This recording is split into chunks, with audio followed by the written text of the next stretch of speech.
शिर्डी येथील 17 वर्षीय रामचंद्र शंकर दिवे हे गेल्या 5 दिवसांपासून मेंदूतील रक्तस्रावाने आजारी असल्यामुळे त्यांना श्री साईबाबा रुग्णालय येथे भरती करण्यात आलं होतं।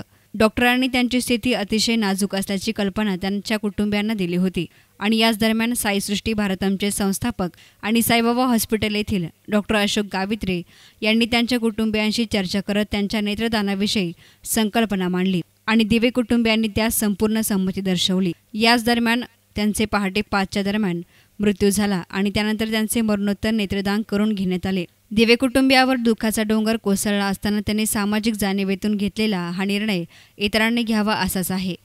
रामचंद्र दिवे यांच्या मागे सिद्धार्थ, राहुल, गौतम, भीमराव आणि पत्नी वत्सलाबाई असून त्यांच्या नेत्रदानाच्या निर्णयामुळे हे घडू शकले।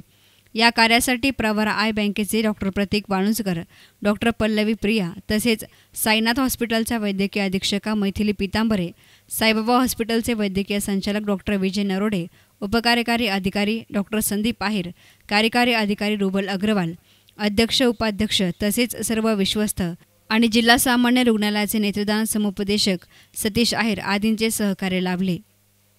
ब्युरो रिपोर्ट एस9 मीडिया, शिर्डी।